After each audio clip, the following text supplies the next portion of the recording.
विष्णुर्मंगलं गृध्री मंगलम पुंडरीकाक्ष मंगलाय स्तनो हरि। ओम नमो अनंताय सहस्रमूर्तये सहस्रपादाक्ष दुर्वाराहवे शाश्वती सहस्रनाम्ने पुरखाय शाश्वती सहस्रकोटि उदाहरणे नमः। बोले विष्णु भगवान की जय। तो राजा पृथु कहते हैं सब लोग भगवान की यज्ञ दान व्रत तीर्थ इत्यादि यथाविधि नियम पूर्वक पूजा करते हैं, जो कि भक्तों के कष्टों को नष्ट करने वाले हैं। कुछ भी आप जाता है कहिए। राजा ने कहा साथ आपने पूछा तो चित है, निकाल तो होकर सुनिए। पहले जमाने के इतिहास से संबंध रखने वाली एक कहानी है जिसे हम आपको सुनाते हैं। कांचीपुर के अंदर एक चोल नाम का राजा चक्रवर्ती हुआ था, जिसके नाम पर ही देश का नाम चोल देश प्रसिद्ध हुआ। इस राजा के देश के अंदर कोई भी कष्ट नहीं है, कोई गरीब नहीं है, रोगी और पाप बुद्धि वाला भी नहीं है। जिसने बहुत से यज्ञ ताम्रपर्णी नदी के किनारे पर सोने के यज्ञ स्तंभ रथ के चक्र की तरह सुशोभित किए। जिस दिन राजा जिस स्थान पर भगवान योग निद्रा को पहुंच रहे थे वहीं पर जा पहुंचा। सोने के फूलों से, मोतियों से, मणियों से श्री भगवान की स्तुति करके भूमि में नमस्कार करके उस स्थान पर बैठ गया। तत्पश्चात देवताओं की पूजने के लिए एक ब्राह्मण आता हुआ दिखाई दिया। वह ब्राह्मण उस गांव का निवासी था, विष्णुदास का नाम था। पूजा के लिए तुलसी का पत्ता अपने हाथ धारण किए हुए था। वहां पर आकर तुलसी के मंदिर और विष्णु भगवान के मंत्रों से देव पूजा करी। राजा के द्वारा की गई पूजा तुलसी से ढक गई। तब राजा क्रोधित होकर कहने लगा, विष्णुदास तुमने तुलसी के पत्तों से सोने मोते मणियों की पूजा को ढक दिया। तुम विष्णु भगवान की पूजा करनी नहीं आती, हमारे लिए तुम कुछ भी नहीं हो जो तुमने सुंदर पूजा के समान को ढक दिया। कुपित ब्राह्मण इस प्रकार की वाणी को सुनकर राजा की बड़ाई को न मानता हुआ कहने लगा, हे राजन, तुम्हारे अंदर राज्य और धन का घमंड है। विष्णु भगवान की पूजा करना तुम नहीं जानते हो। पहले काल के अंदर तुमने व्रत किए तो कहिए। नारद जी ने कहा, ब्राह्मण कहे को सुनकर अहंकार शब्द से हंसते हुए राजा ब्राह्मण से कहने लगा, ब्राह्मण भक्ति घमंड में ऐसा कहते हो, तुम गरीब नीच क्या भक्ति करोगे? तुमने कभी कोई देवालय नहीं बनाया, यज्ञ दान आदि से भगवान प्रसन्न होते हैं, बस तुम ऐसे ही भक्ति का घमंड करते हो। सारे ब्राह्मणों मेरे कहे को सुनिए, हम साक्षात विष्णु भगवान के रूप के यहाँ जल्द को जाएंगे। सब लोग हमारी और विष्णुदास की भक्ति को देखना।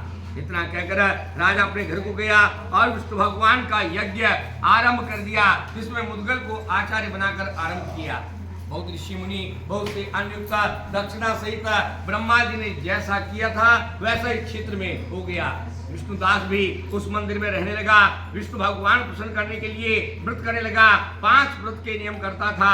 माघ कार्तिक के मास में व्रत तुलसी की रक्षा करना, एकादशी में व्रत रखना और 12 अक्षरों वाला नाम ओम नमो भगवते वासुदेवाय इस प्रकार भजन और वादों के साथ मंगल करके दैनिक नियम पूर्वक विष्णु भगवान की पूजा करना आरंभ कर दी।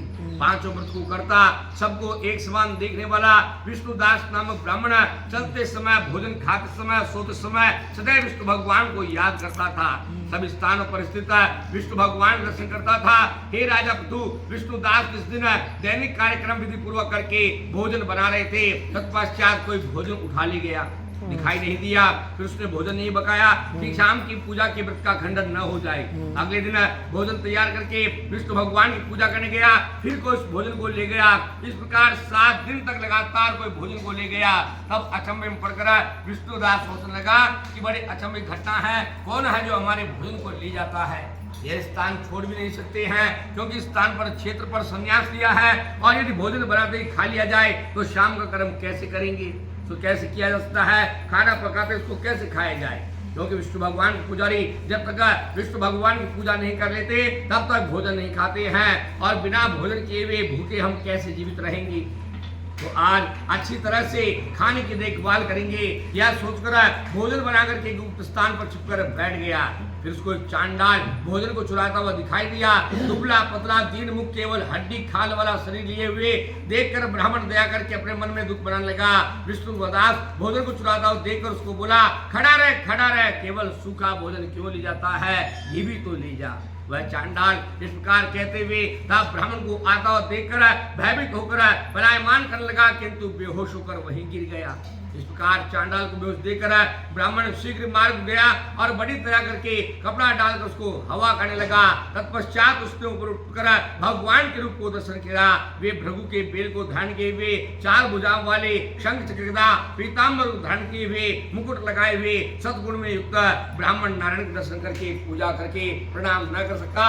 तत्पश्चात इंद्र इत्यादि दूसरे देवता वहां आए और देवांगनाओं ने नाचना गाना आरंभ कर दिया। ऋषि मुनियों ने विमानों से, गानों बाजारों से शब्दायमान कर दिया। तत्पश्चात विष्णुदास को जो सतोगुणी था आलिंगन करके सारूप्य रूप प्रदान करके बैकुंठ धाम को ले गए। जब चोल राजा के राजा ने विष्णुदास के साथ विष्णु भगवान सम्मान में देखा तो यज्ञ में बैठे हुए गुरु मुद्गल को बुला करके कहा कि वह विष्णु रूप का धारण करके विष्णु के साथ विमान पर चढ़कर स्वर्ग को जा रहा है, जिसकी स्पर्धा से हमने यह दान किया था। यज्ञ के अंदर बैठकर मैंने आग के अंदर हवन किया, ब्राह्मणों को दान किया। विष्णु भगवान ने उस ब्राह्मण की पूजा साक्षात मुक्ति दी और मुझे अभी तक प्रसन्न नहीं हुए। अतः ज्ञात हुआ कारण है कि भगवान दान दक्षिणा यज्ञ संतुष्ट नहीं होते, पूजा संतुष्ट होते हैं। नारद मुनि कहने लगे, राजा ने इतना कहकर राज सिंहासन पर अपने भांजे को बैठा दिया, क्योंकि बाल्यावस्था में यह करता रहता था तो उसके कोई पुत्र नहीं हुआ। यही कारण है उस देश में ये प्रथा है कि राज सिंहासन पर भांजा बैठता है।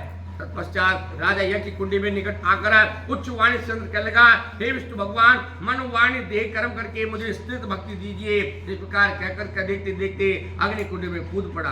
मुद्गल ने भी क्रोधित होकर अपनी शिखा उखाड़ दी। उस समय से लेकर मुद्गल ऋषि बिना चोटी के रह गए। तब भगवान भक्त वत्सल हवन कुंड की आग से प्रकट हुए, राजा को आलिंगन किया और राजा को भी सारूप्य देकर विमान पर चढ़ाकर स्वर्ग ले गए।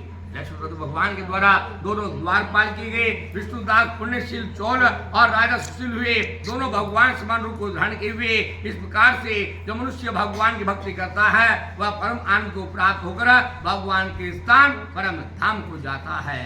बोले श्री विष्णु भगवान की जय। श्रीमन नारायण नारायण नारायण, श्रीमन नारायण नारायण नारायण, नारायण